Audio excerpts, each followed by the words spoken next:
Welcome to everyone who is here. This is the next workshop in the 2025 New York State World Languages Professional Learning Series. My name is Candace Black, and I am your World Language Associate in the Office of Bilingual Education and World Languages of the New York State Education Department. We want to welcome you to what every school counselor needs to know about world languages. Navigating the New York State diploma requirements for world languages can be challenging. This webinar will demystify the various regulations on earning world language credit. Common and not so common issues will be presented, including best practices for student placement, middle and high school programs, transfer credit, the 4+1 pathways in world languages, and what to do when a student doesn't meet the requirement to earn credit. We'll also address the unique situation of awarding credit from weekend schools and from school attendance and residency abroad. The presentation will be centered around how school counselors can play a vital role in supporting students to plan for college and career readiness in our increasingly global society. And with that, I am going to begin. So I'm going to start by a slide that we always include, letting people know of our upcoming professional learning opportunities. On the screen, you can see Candy, your screen isn't sharing. Oh, I'm sorry. Let me hit stop share and I will share again. Thanks for letting me know. We saw the PDs. Can you see it now? There you go. We see it. You're Okay, good. thank you. Appreciate it. So we have 3 upcoming webinars, one in November on Do I Still Teach Grammar with a resounding yes. And in December, we have 2 webinars, one on leveling up novices with question creation with Rebecca Aubrey, and then another one a little later in December on preparing teacher candidates with Dr. Joanne O'Toole, Bill Heller, and Dr. Laura Langer de Ramirez. As with all of our webinars, we record these, so please consider joining us. As we mentioned, a PDF of the slide deck is available on the handouts or will be at the end of this session. You'll be able to access this folder through a short URL, which you can see on the screen, and I will send you that URL via a follow-up email. You can also capture the QR code that's on the screen, but again, you're going to have these slides at the end. Those who attend the webinar will also receive a certificate documenting their attendance and this digital badge, which you can display to attest to your professional learning. Now, we do have a protocol for these sessions, and that is we ask that if you have questions, that you enter them into the Google document. So I'm going to ask one of the people we have online that's assisting with this to put the link to the Google Doc into the chat. You simply click on this, you'll see a Word document, and it'll have a table. You simply pick a blank line, you enter your questions, and those are the questions we're going to go to first. And if we have additional time, then we will go to people unmuting. So our goals for today are the following. I want you to be able to know how to find the World Language FAQ and the 100.5 diploma regulations on our website. These are 2 seminal documents that will guide us in this webinar. You'll be able to explain the various ways that students can satisfy both the world language requirements to earn the Regents diploma, as well as those for the Regents with advanced designation. We'll talk a little bit about 4+1 pathways, so you'll be able to explain what are some of the benefits of these special exams. And then you'll also be able to explain how students can be awarded transfer credit from other schools, from cultural institutions, as well as from schooling and residency abroad. We'll talk briefly about how partnering with world language faculty can ensure proper placement for students, especially for our English language learners and our heritage language speakers. And then finally, we will wrap up with how the school counselor plays a vital role in supporting students for college and career success. So our 2 guiding principles for this webinar are that school counselors have the ability to help students reflect on their goals over time, and that allows them to assist students in making the right choices for their future selves, not just about the courses they're going to take next year, but what are they thinking about for, say, post-secondary and beyond. School counselors also can make the difference between a student who does just the minimum to get by with a diploma, and a student who challenges themselves to really realize their potential. And for that reason, our office considers counselors as one of the most critical parts of the team of educators that support students' academic success. So we'll start with our 100.5 diploma regulations. This is a screenshot of the NYSID website, which, by the way, you can just find very easily. And I'm going to go back to my presentation. Sorry about that. I just clicked right on the actual site, but it's good to know that that link works. All you do is search for the words 100.5 in diploma and you'll get this. And what this will do in an outlined fashion is tell you exactly what the diploma requirements are. Now, one of the reasons we're having this webinar is those requirement documents are pages and pages because they don't get rid of the old regulations when they add new. So you'll see some that says, starting in the year 2011, students must. It's also not a searchable document, although my practice has always been to cut and paste the entire text into a Word document so that I can search it in the future. And all of the information that we're going to be talking about today is in these diploma regulations. Now, because those 100.5 regulations weren't very accessible, our office developed the document that we call the World Language FAQ, formerly known as the Languages Other than English FAQ. And this gathers all of those regulations, but only for things that are related to world languages. It contains more than 50 questions and answers on the topics that you see there on the screen, and we will be dealing with each of those briefly. Again, the way you find this document, it's very easy. You open up any web browser and you type in the words World Language FAQ, and generally it's going to be that very first hit. Bill Heller has put a copy of this document into the handouts folder for your convenience, should you wish to open it up. So let's start with a very basic unit. What is a unit of study and what is a unit of credit, and why these are so confusing? So a unit of study is defined as 180 minutes of instruction per week throughout the school year for 36 weeks or the equivalent at the middle school level. We are indicating that there's a difference between the academic work that a middle schooler would do and what a high schooler would do. So each year of regular middle school world language coursework that's successfully completed equates to 1 unit of study. Now here's where the confusing part comes in. 2 units of study equal 1 unit of credit. So in simple terms, what that means is that every 2 years at the middle school generally equates to 1 year at the high school or a year-long course at that level. So ultimately, what we're looking for in order to award students credit at the middle school level is they need to have 108 hours each year that they study. So I've put 2 examples here on the screen. We have one class that meets 40 minutes a day, 5 days a week for 36 weeks. And that gives us 120 instructional hours when we do the math. That's more than what the state requires, 108. So those kids are on track, if they do 2 of those years, to get credit for that class along with the Checkpoint A exam. A program that meets 40 minutes a day but only meets every other day for 36 weeks per year is only getting 60 hours. And so that is not going to reach the requirement, but could possibly be combined in, say, a 4-year program instead of a 2-year program. What you need to take away from this is a 2-year Checkpoint A program, which is the most common, requires 108 hours of instruction each year. Now, that doesn't mean attendance. We're talking about the instruction offered by the school. Another important thing for our counselors to understand is that checkpoints are really designed to be 2-year sequences.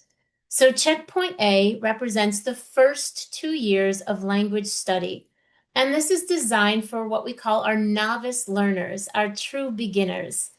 And often when we present workshops, we use the metaphor of the parrot so that people can understand novice learners are using language at a relatively basic level, and they are using memorized phrases, memorized words, memorized chunks of language, and very much what a parrot would do to repeat back.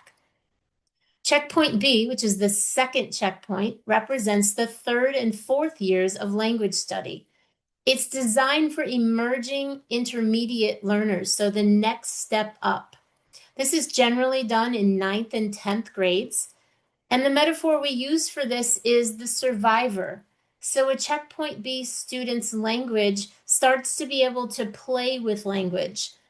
They are able to get their needs met. They may use a lot of circumlocution because they may be missing some words, but ultimately they're able to get their message across despite errors or gaps.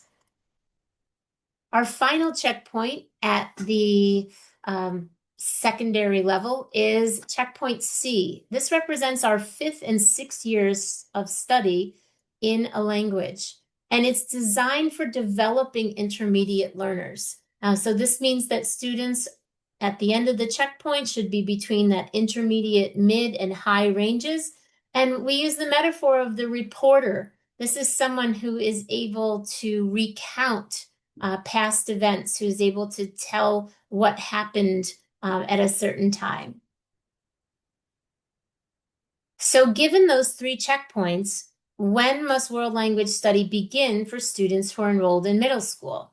So all students enrolled in New York State schools must begin world language instruction no later than the beginning of 8th grade. This is so that the students can meet the regulation that requires that they be given the opportunity to earn 2 units of study, 1 for 8th grade, 1 for 9th, by the end of 9th grade. Remember, those 2 units of study combine to form 1 unit of credit, which is the graduation requirement. So let's delve into this very important requirement for the Regents diploma. Students shall earn at least 1 unit of credit in a world language other than English in order to complete the world language other than English requirement for the Regents diploma. Now, in some of these, I've actually cited for you the actual regulation. A quick disclaimer, though, because we may have some people who are from New York City on the line. 1 New York State credit is equivalent to 2 New York City credits. It's just 2 different systems. So for the purpose of this webinar, when I refer to a credit, I'm talking about a New York State credit. Those of you from New York City will understand that that means 2 New York City credits. So we're going to start off with how you earn this credit in order to satisfy the diploma requirement using the most common Checkpoint A program. So students have to successfully complete a 2-year Checkpoint A program that is most commonly offered in 7th and 8th grades and pass the locally developed Checkpoint A exam before they enter 9th grade. Let's dissect this because there are going to be changes, not recently, but some of the old language has persisted. So I do want to point this out. What does successfully complete mean? Successful completion is not seat time. If you're old enough to remember the prior regulations, in order to get credit, students just had to sit in class, literally, and then they had to pass a Checkpoint A exam. And that's where that seat time came from. Seat time is no longer. When we say successfully complete, we mean that the student is attaining the New York State Learning Standards for World Languages as evidenced by the student's grade average in the course. So for all intents and purposes, successfully complete means that the student has passed. There is some leeway with the school to establish a definition of successfully complete, but whatever the school decides, it must apply to all disciplines. So you can't have a lower pass score in world languages that you do in math or English. The next part of that regulation I want to talk about is this "and" in the middle. Please note that both requirements, both the successful completion of the course and the passing of the Checkpoint A exam, are required to earn credit. Failure to do one or the other results in no credit, and we'll talk about what to do when that happens. This next word I want to deal with is locally developed. Again, if you're old enough to have been teaching in the early 2010s, you know that the exams, the Regents and the second language proficiency used to be state created so that all students took the same exam in a language. However, there was a budget shortfall, and the Board of Regents ended up canceling the state developed exams, and then those exams needed to be made up by the local entity. And that's why we call them locally developed. Now, that's true whether the school makes it, whether the consortium of schools makes the exam, or whether a vendor makes the exam. Locally developed simply means not state developed. This last part of the regulation is extremely important because it's the section of the regulation that I find causes the most problems. It is that the student must meet these or must take the checkpoint A exam for the first time before they enter ninth grade. So the way the regulation is written, it indicates that the checkpoint A exam designed to be taken at the end of the checkpoint A sequence in middle school, which is eighth grade or earlier. But it must be taken for the first time before the student enters ninth grade, or the exam carries no weight. And we're going to see later on why it's very important for every single eighth grader or every single student who is completing a checkpoint A sequence in middle school take the checkpoint A exam. So what does this mean for your school? Well, it means that, as I just said, every single student who's completing that checkpoint A sequence must take that exam. We have some schools who are not giving the checkpoint A exam at the end of their middle school checkpoint A sequence, and that does an extreme disservice to the student. The reason is that if a student doesn't take that checkpoint A exam before they enter ninth grade, the student forfeits all credit for their middle school work. Now, this is true if a school doesn't offer an exam. This is also true if the school does offer, but the student is absent from the exam. There is a very short window generally between the time that the exam is administered to all students and when those students enter ninth grade. And so one of my key takeaways for you today is that it behooves the district to administer a different version of the exam before the student enters ninth grade in an attempt to ensure the student has taken that for the first time. If they pass the exam, wonderful. Now they've gotten credit because they've already passed the course and they have the exam. Now they're on par with their peers and can continue. But even if the student passes the course but fails that exam that they take before they enter ninth grade, there's going to be a very important reason why that's important, and we're going to deal with that in just a little bit. So what happens if that student passes the coursework but fails the exam at the end of eighth grade? Well, they don't earn credit for their middle school work, but they do retain the right to retake a different version of the checkpoint A exam at any time during high school to attempt to recoup that credit. If they don't take that checkpoint A exam before they enter ninth grade, they don't retain the right to retake a different version. So please make sure that all of your eighth graders that are culminating their middle school work and the checkpoint A program are taking a checkpoint A exam. So I have a couple of scenarios for you. We thought we'd get a little bit of audience participation. So if you are so inclined, I have some different scenarios for you to apply this. So feel free to use the chat if you would like to simply answer either a Y for yes or an N for no to the question, is a credit earned? Let's do this first one together. Student 1 earns a course average of 80% in Spanish 1A and B in 7th and 8th grades. They earned a 72 on the checkpoint A exam at the end of 8th grade. Is a credit earned, yes or no?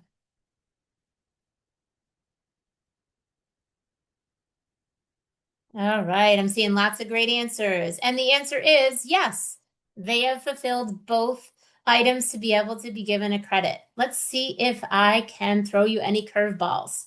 Student 2 earns a course average of 66% in Spanish 1A and B in 7th and 8th. They earn a 61% on the Checkpoint A exam at the end of 8th grade. Did they earn a credit? Yes or no? Nice job. They did not, because they only fulfilled that first requirement of passing the courses. Student 3 earns a course average of 95%. Excellent student in both the Spanish 1A and B courses in 7th and 8th grade, but they're absent on the day of the Checkpoint A exam. Did they earn credit or not?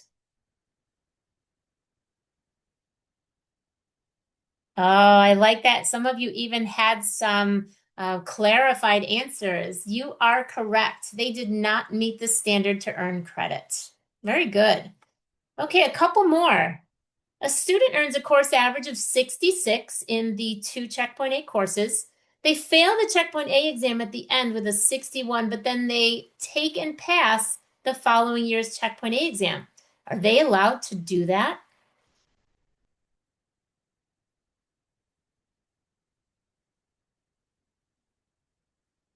All right, looks good. Yes, they are. And in fact, that's exactly what we want students to be able to do. Now, obviously, in this scenario, the student's not incredibly strong by virtue of the course average of only a 66. So when you're planning on having students reattempt that Checkpoint A exam in the following year, it's very important that there's some kind of support in that year because we know that without that instruction, we often see slides in learning. So there are a couple of options that students can do, but based on the teacher's recommendation, if they think the student with support could in fact pass that test with, say, a half-year course, they could do that and then take the retake in January. If the student is talented, but maybe just doesn't do their homework, and that's why they have a bad grade. But they could be successful in level 2. They could go on to level 2 and then just take that level 1 exam the next time. How about this student? That same kid who got a 95 average in the 2 Spanish classes was absent for the exam. They take a different version of the Checkpoint A exam before they enter 9th grade and pass it. Do they get the credit?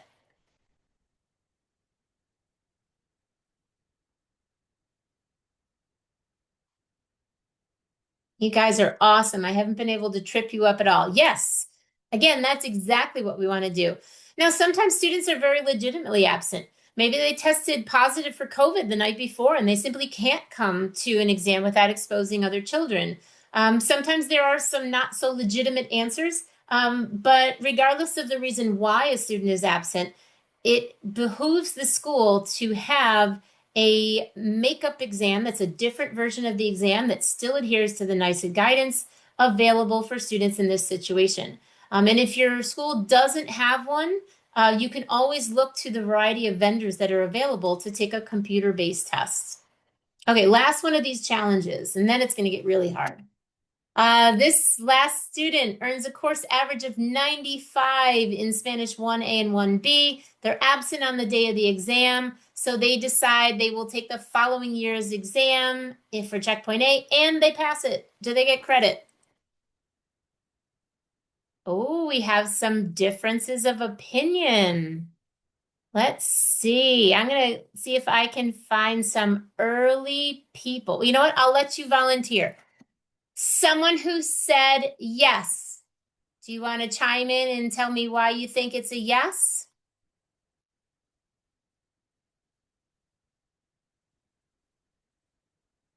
Or for that matter, someone who said no. We'll do either side. I Hi, think, Candace. sorry. This is Go ahead. Janice. Yes, I initially answered yes, but I changed my answer to no because I realized it's the following year's Checkpoint A exam, but it should be a different version. Okay, gotcha. So it definitely has to be a different version. Okay. How about This is someone else Evelyn. who's...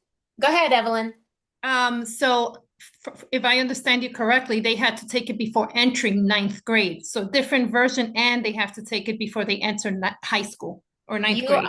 you got it. So this is one of those amazing students that you're going to be crushed if you can't give them credit. But this is why it's so important for them to sit for that original exam before they enter ninth grade, because this student does not get credit even though they're highly qualified because they didn't meet both requirements.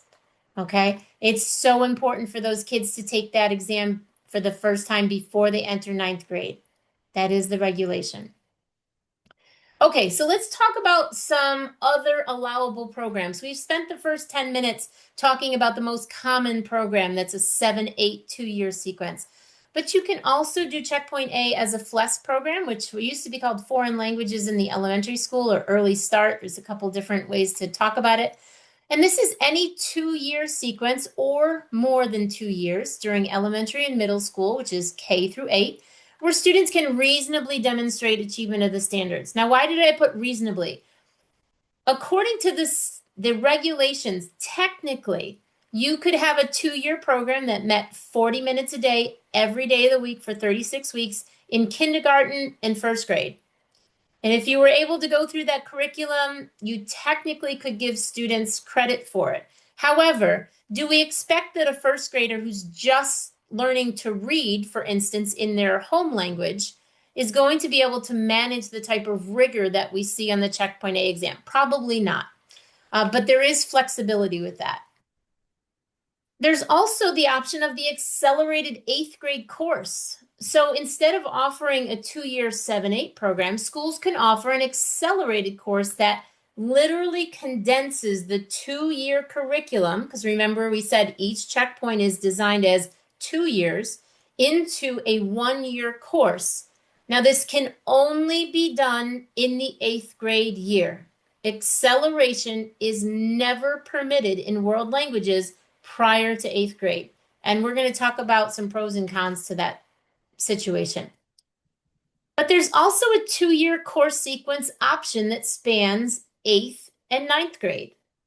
Now, this is a 2-year course, just like the 7th and the 8th, except it's over those latter 2 years. The way in which students earn credit is vastly different, though. In a 7-8 program, we learn that students have to successfully complete the coursework and they have to pass the Checkpoint A exam before they enter 9th grade.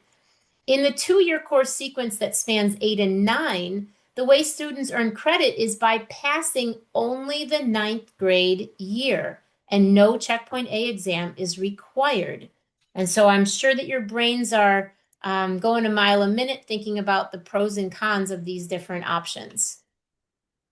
So for FLES, we know that younger learners are particularly well suited for language acquisition. We also know that if we start language earlier, that means that students will be able to have more advanced study in high school, including getting the seal of biliteracy.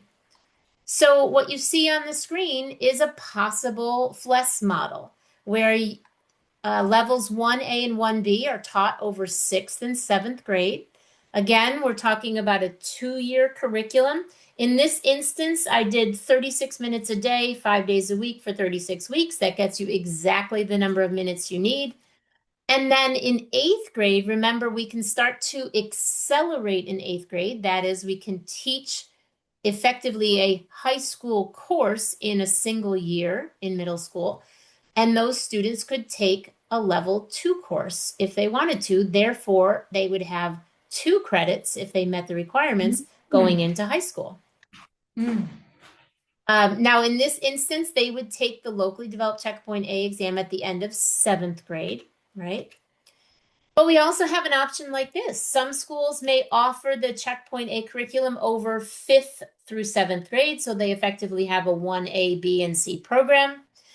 They could offer this program as few as 24 minutes a day for 5 days a week for 36 weeks. That gets you to that minimum instructional minute requirement. The students would still take the Checkpoint A exam at the end of 7th, and they could still accelerate in 8th grade and take level 2.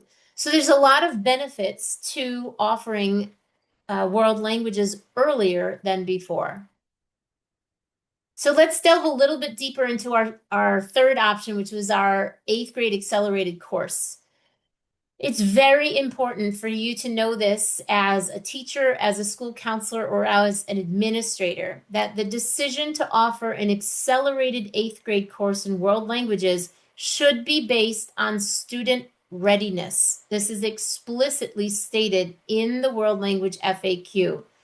Why? Because you are taking a 2-year curriculum, a checkpoint that's designed to be delivered over 2 years to young learners, and you are condensing that curriculum into a single year. If your school offers this program, it is a valid program that's approved by NYSED. I would ask you to consider what is the likelihood of readiness for your vulnerable student populations given this condensing of the curriculum, and what kind of supports you can put in place to ensure that that condensation does not adversely affect those vulnerable student populations. The last of the 4 models is this 2-year sequence over 8th and 9th grade. While it does provide some flexibility because you are essentially delaying world language study until 8th grade, which is the last time that you can start to offer world language study in the middle school, it also reduces the total number of possible credits that a student can earn by graduation to 4. Because if they're going to get their first credit at the end of 9th grade instead of at the end of 8th, where most students get it, they can only take 3 additional credits, which would be levels 2, 3, and 4. And for those of you that are offering the seal of biliteracy or thinking about it, this greatly reduces the likelihood that a student would have enough exposure and experience with the language to be able to hit that intermediate high for the New York State Seal of Biliteracy in most modern languages. So let's do some brain teasers. Let's get you going on the chat once again. Must the course with which a student earns 1 credit of world language required to graduate be a beginning level checkpoint A course? What do you think?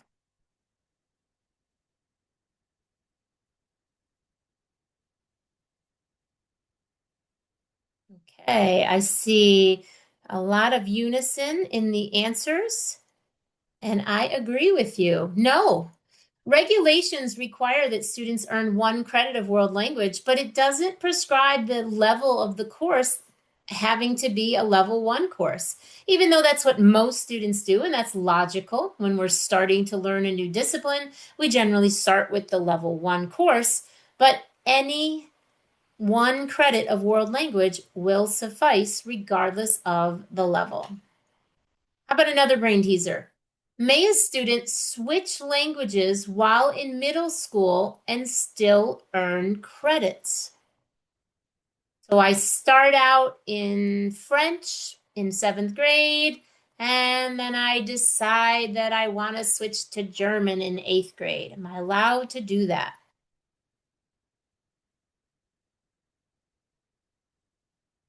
You guys are wonderful. Yes, you are allowed to mix languages in middle school and still earn credit, with the caveat that the language you're switching to, that you're going to test in, that you're going to earn credit in, has to be at least 50% of the total instruction. So in my example where I did 7th grade French and then I switched to German at the beginning of 8th grade, those are equally distributed. So it's 50% French, 50% German. What I couldn't do is I couldn't do a year and a half of French and in the second semester of 8th grade decide I want to switch to German. That's not allowed. Keep in mind that students who switch languages are held to the same standards as those who have 2 full years of instruction. There's no special accommodations. There's no lower cut score. They have to successfully complete both courses, and then they also have to pass that checkpoint A exam in the language they switch to. How about this one? Must all students be placed into a beginning level checkpoint A course?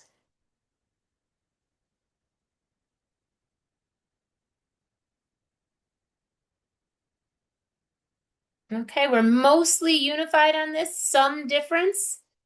Can someone who said no, which is the correct answer, explain why we might not want to put all students into a beginning level course? If the, turn on my camera, good afternoon. If the student, for example, was in a dual language class, that student would be advanced. If the student is a native speaker, maybe they wouldn't necessarily be in a beginner level class. They might be in a native language class or a level 2 native language class in the middle school. Thank you, Claretta. That is exactly the answer.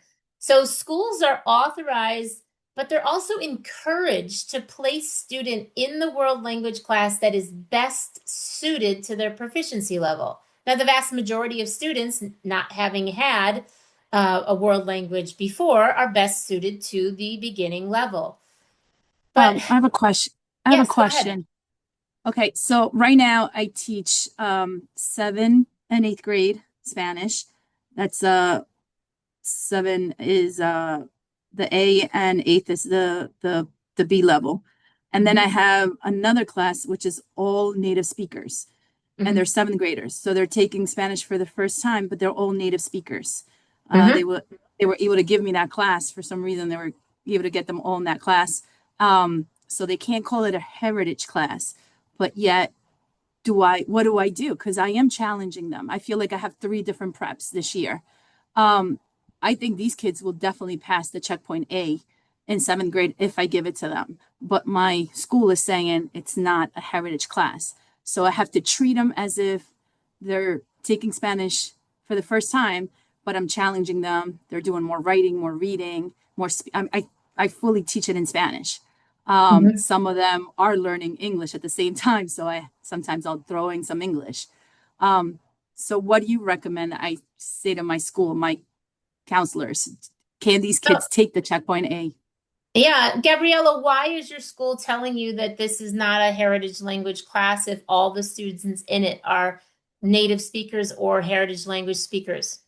Because it wasn't approved, I guess, by the Oh, well, board. that's an easy solution. Just tell them to approve it.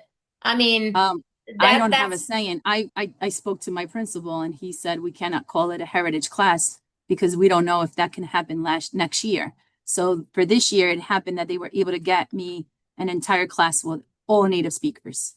okay. All right. So that makes a little bit more sense. Your principal is considering or is concerned about renaming a course that may Right. not be able to be offered next year. Okay. So, Right. what you are teaching, and you're doing it in the right way, is a Spanish language arts course or a heritage language course. You are adapting a checkpoint A curriculum, but you are adapting it to your learners who are way beyond checkpoint A. Right. Now, Right. because it's a 7th grade course, you can't, quote, accelerate, remember?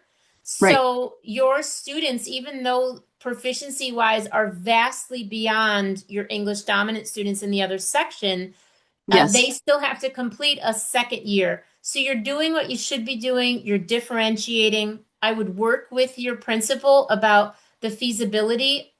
Look at your population over the last couple of years, and is it feasible to have a Spanish language arts or a heritage language Spanish program? In I 7th believe, grade, yeah.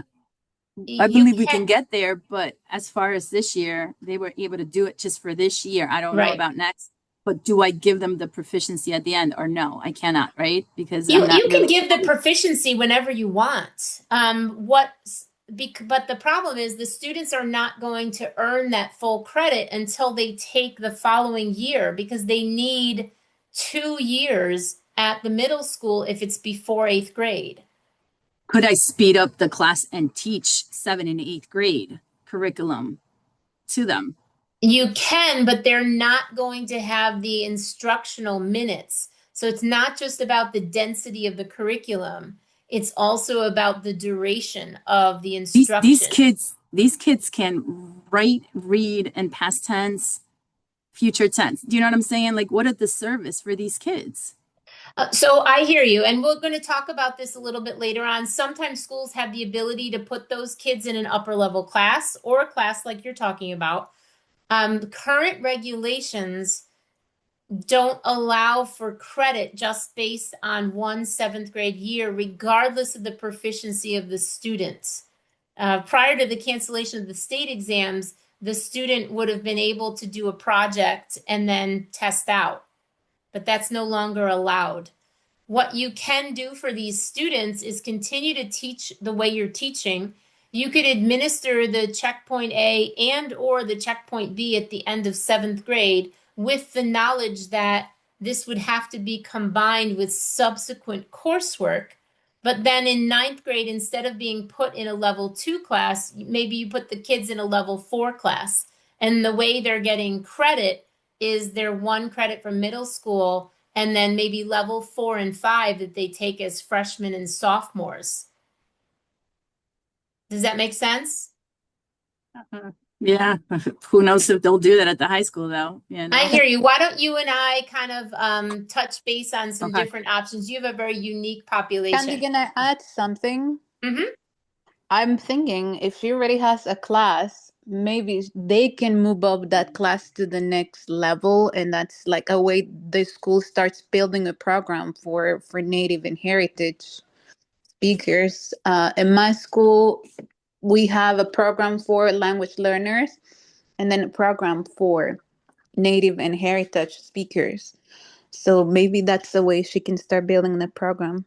I agree. That's what I'm working towards, but it all comes down to how they do the scheduling for those kids next year. It all comes down to scheduling, and it's beyond us. So we can say these kids are ready to have a heritage class, even our district, because there's so many Latinos.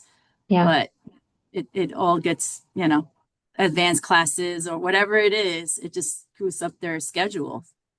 There are challenges to putting this together, but that's why we're having this session. That's why we're inviting school counselors to the table to really start these conversations. So, Gabrielle, I think the best thing that you can do is continue those conversations with your principal, advocate for what you know are going to be an incoming group of students who would benefit from this class, and then talk to them about what it's like to be a native Spanish speaker that's being forced to sit in a level 1 class where you're being taught como está usted or me llamo or something like that, right? Doesn't value the student's language, what they come with. There's lots of great arguments, but sometimes it's about continuous pressure in a positive manner with the decision makers. So as Gabrielle mentioned, we really want counselors to consider placing heritage language speakers in a language either than the heritage language, so they are not in a level 1 class of the language they speak, or even better, to support their mother tongue, to put them specifically in a heritage language course or a higher level. That's the ideal. Okay, I think we have here we go. So this does help us segue into talking about our English language learners just for a moment. If you are a counselor or if you're even a world language teacher and you're advocating for these students, it's really important that this process take place. So when the student registers, we're identifying the home language. We're determining if that language is taught at your district or school, such as Spanish. You're asking about the student's particular skills in the home language. So do they speak, listen, read, and write that home language? We often see with some students who have had interrupted formal education that they may speak and listen fluently, but they may not read and write at the same level. You want to evaluate any documented school attendance and residency abroad to see if you can give them that world language credit, and then put a notation in the student's record about being a possible seal of illiteracy candidate, and then determine the best placement for the student. So as an example, I have this student here that's pictured. She's from Japan. Her school has a Japanese program. She's functionally fluent, and she's going to start in level 3 just to support her home language skills, and she'll do a 3-year sequence of 3, 4, 5, and then complete the seal. How about another brain teaser? May a student who was unsuccessful in earning credit for middle school world language be placed in level 2 in ninth grade?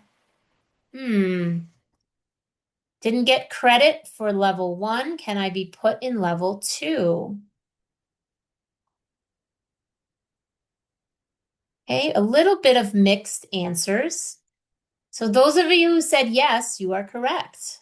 Remember, the regulations do not prescribe that the credit has to be from a level 1 course. So the school may place the student in level 2 provided the world language teacher or whoever is qualified to evaluate the student believes that the student can be successful in a level 2 course. Maybe the fact of the matter is the student does have great language skills, but in a defiant manner is choosing not to complete work because they feel it's kind of below them, and maybe if they were challenged, would do better. Remember, the student who passes level 2 earns 1 credit, but just because they pass level 2, they don't get retroactive credit for level 1 just by passing the level 2 course. Okay, I think this is the last brain teaser. This is a little hard. How many credits does the following student earn? They successfully completed or passed the middle school coursework in world language. They failed the checkpoint A exam at the end of 8th grade. They enrolled in a level 2 world language class in 9th grade and they passed the course. And then they went back and they passed the current year's checkpoint A exam at the end of 9th grade in that original language. How many credits did the student earn? Okay. So a little bit of mixed answers, but the majority answer is correct. This student has earned 2 credits. Here's how. They recouped their middle school credit because they completed the coursework successfully, and then they retook a different version of the checkpoint A exam in a subsequent year. So that's 1 credit. Then they passed a year-long high school class, which was level 2. That's their 2nd credit. For any student that is not successful in the checkpoint A exam that a world language teacher feels is capable, this is the route we want to encourage schools to take. So this obviously is not easily done. There are problems and solutions that exist for all of this. So problem, student fails both the coursework and the exam in middle school. The solution, generally the student takes and passes a year-long high school course in high school that's aligned to checkpoint A. Next problem, student fails the coursework but passes the checkpoint A exam. Solution, the school can design a makeup program. This can be a credit recovery program. It could be summer school so that the student can recoup that credit. The reverse, the student successfully completes the coursework but fails the exam. We've talked about this many times. The student retains the right to pass a subsequent exam at any time in high school.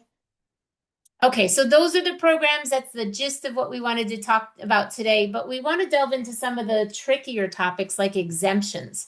We all know that exemptions from the world language requirement exists.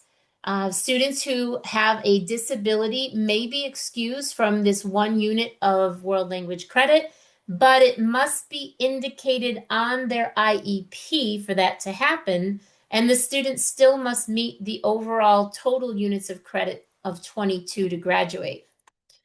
This is a very nebulous area because NYSED does not provide specific examples of what constitutes a disability that would exempt a student from the requirement. The only language that is included is that the student's disability would adversely affect his or her ability to learn a language. And I would counter that if the student has learned their home language, they most likely have the ability to, with support, earn that 1 credit in a world language. So I'm going to ask you if you can either do this on the chat or you can do this in your own head. You have 3 situations here. Do the situations qualify the student for an exemption? So a student enters 9th grade without having any world language credit.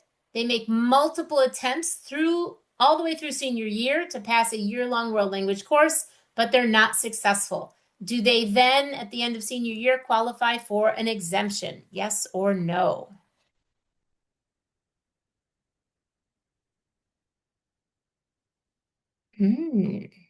Okay, there's no entries on the chat on this. Oh, there we go. You got it. No, it doesn't. The student is still required to meet that requirement, which is why we advise counselors to get that student in ninth grade into that course so that they do have multiple attempts. How about the student who transfers into your district as a senior, let's say from a state without a world language requirement? Are they still, or do they qualify for an exemption because they came into you so late?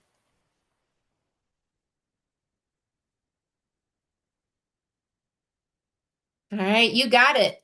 They do not qualify. Every student who is not exempted via the IEP must meet this minimum requirement.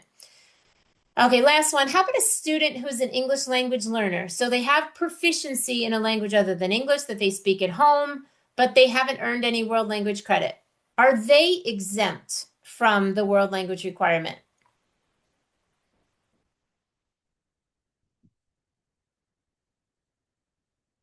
Okay, so they are not. Now, there are some special things that we'll talk about, but all of these students still have to meet the requirements.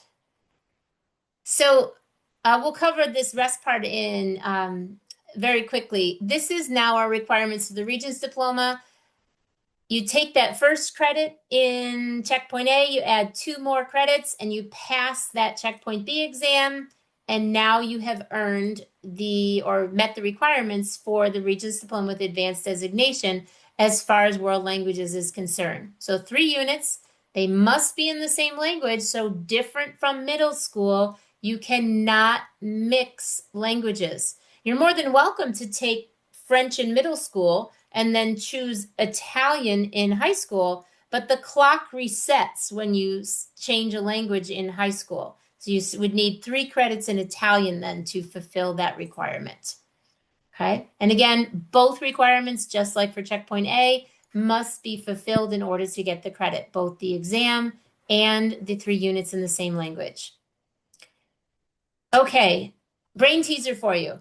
Must the 3 credits of a world language be sequential? Does it have to be level 1, level 2, level 3?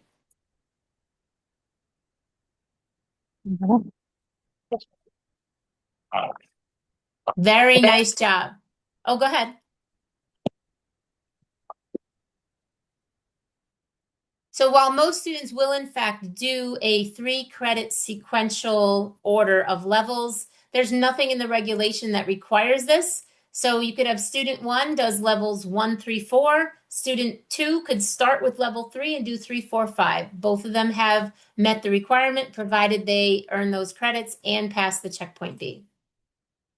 We already talked about this, so I'm not going to ask you to answer this question. We know that you can switch a language, but the clock resets so that you still need 3 credits in the same language.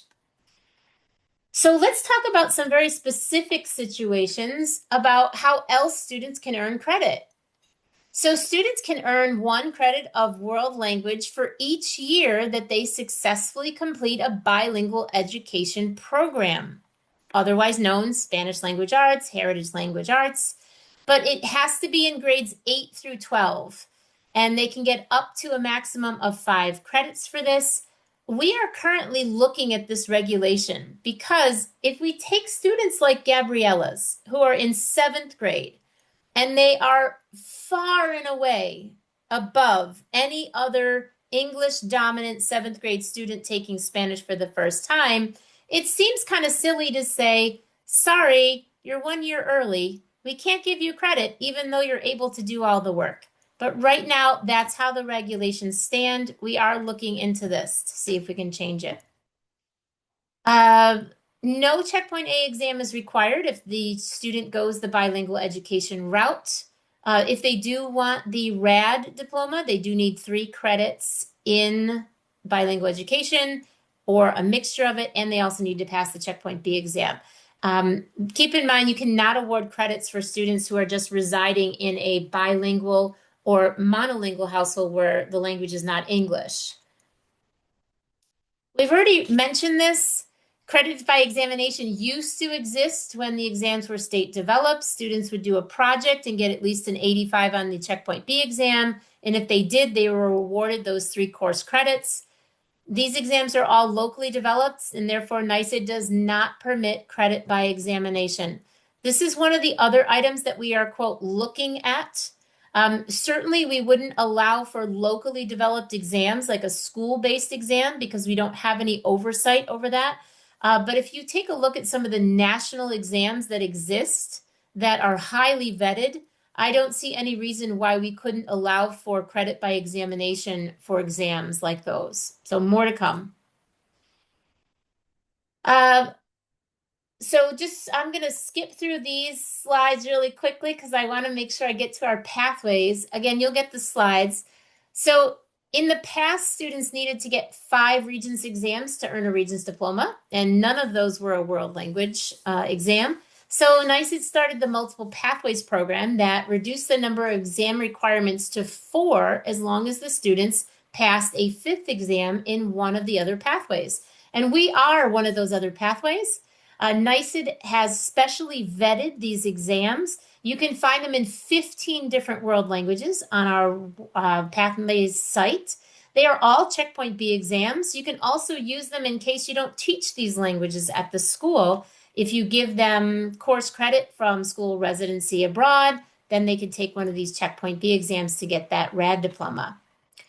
Of course, that would be nice if we weren't also looking to completely change the graduation requirements. If you've been keeping up with the New York State Inspires program, we are looking at what the portrait of a graduate is. This is their current graphic.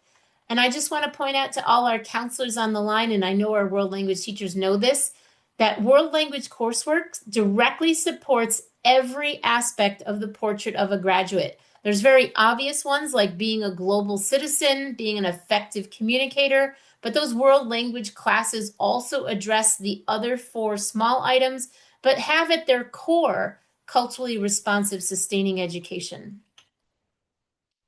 Some of the benefits of the 4+1 include that they're pre-made exams, which means that teachers don't have to make them up. They can also double count. So not only are they the checkpoint B exam for the Regents diploma with advanced designation, they can also count as this 5th required Regents exam. If you're going to use one of the national exams that are 4+1, they have additional benefits. These are things like the apple or the stamp. The benefit is that the exams are graded by the vendors, which means that the teachers don't have to grade the exams. And if the student score is high enough, that score can be used for a 3rd requirement, which is towards the seal of biliteracy. I know that you know, everyone on the line, you can transfer credit from the New York State public school system or other states. There is one caveat. If a student transfers in as a junior or a senior and they've earned 1 credit in one world language like French, and they transfer to a new school that doesn't offer French, that's the one instance we do allow high school students to mix languages.